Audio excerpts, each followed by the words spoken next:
అజ్మద్ వక్ఫ్ board chairman Ajmad భాయ్ ఈ యొక్క కార్యక్రమానికి సంబంధించిన ఇష్యూలో కూడా 2 రోజుల కింద అంటే 2500 స్క్వేర్ యార్డ్స్ సంబంధించినటువంటి వక్ఫ్ బోర్డ్ మనం జీవో ఇస్తున్నామన్నా, మీరు అనుమతి ఇవ్వాలంటే ఇస్తా అని చెప్పి నేను దానికి సంబంధించినటువంటి పేపర్ వర్క్ ఫార్మాలిటీస్ అది మా ఆఫీషియల్స్ చేపించి జీవో ఇస్తే జీవో అన్న మనం పంపిణీ చేద్దాం. మన డిపార్ట్మెంట్ కదా అజ్మద్ భాయ్, మనకు సంబంధించినటువంటి మైనార్టీ కార్పొరేషన్ చైర్మన్ పిలవండి, మనం అందరం వచ్చి ఇద్దాము అంటే ఇంకెవరు మీరు 100 ఇవ్వండి, నాకు అబ్బాయి అయితే నేను 3:30కి వస్తాను, ధర్మపురంలో ఉన్నా, నేను 3:30కి బయలుదేరి వస్తాను అని చెప్పిన.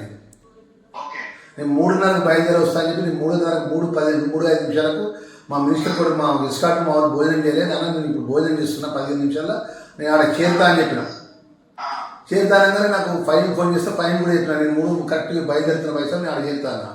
మళ్ళీ 5 నిమిషాలు అజ్మద్ భాయ్ అన్న ఇట్లా పొన్న ప్రభాకర్ గౌడ్ను మన ఇన్ఛార్జ్ మినిస్టర్ గారు మన ఇక్కడ ఎలక్షన్ ఇన్ఛార్జ్ డాక్టర్ వివేక్ గారు వచ్చినారు, వాళ్ళు అర్జెంట్ అంటే పని అజ్మద్ భాయ్ మీటింగ్ జరగని నేను వచ్చి జాయిన్ అవుతా, ఇక వాళ్ళిద్దరు నేను వస్తానంటే వాళ్ళు ఆధార్ నాకు తెలుసు, నువ్వు కానీ అన్న అజ్మద్ భాయ్ నేను చెప్పిన. ఎందుకంటే అన్న నేను మామూలు కార్యకర్తలు వచ్చినాను అన్న, నేను డబ్బును కాదు, మా తండ్రి కేంద్ర మంత్రి కాదు, సామాన్యమైన అర్జనవాడలు పుట్టి కాంగ్రెస్ జెండా మూసుకొని కాంగ్రెస్ కార్యకర్తగా ఈ స్థాయికి వచ్చిన వ్యక్తిని, కష్టాలు తెలిసిన వ్యక్తిని. ఇప్పుడు మన పొన్న ప్రభాకర్ లెక్క అంటే ఉద్రేకపూర్వకంగా మాట్లాడే శక్తివంతుని కాదు, నేను చాలా చిన్న స్థాయి వ్యక్తిని నేను. ఇక వాళ్ళు ఆ విధంగా నన్ను మాట్లాడతానని నేను కళలో కూడా ఊహించలేదు. అంటే నేను అన్న టైం 10 నిమిషాలు కరెక్ట్ 3:40 నిమిషాలు అడుగున్నాను నేను, నా టైం చూసుకోండి.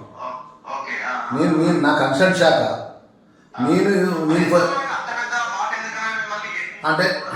అంటే ఏం లేదన్నా, నేను వాళ్ళ సమకాలికంగా డాక్టర్ వివేక్ పక్కన కూర్చోవడం నాకు ఇష్టం ఉండలేదన్నా. ఆయన మొదటి నుంచి మా వర్గాన్ని వ్యతిరేకిస్తాను కదన్నా, మా వర్గీకరణ కేటగరీషన్ అనుకుంటే మనం వ్యతిరేకిస్తాడు.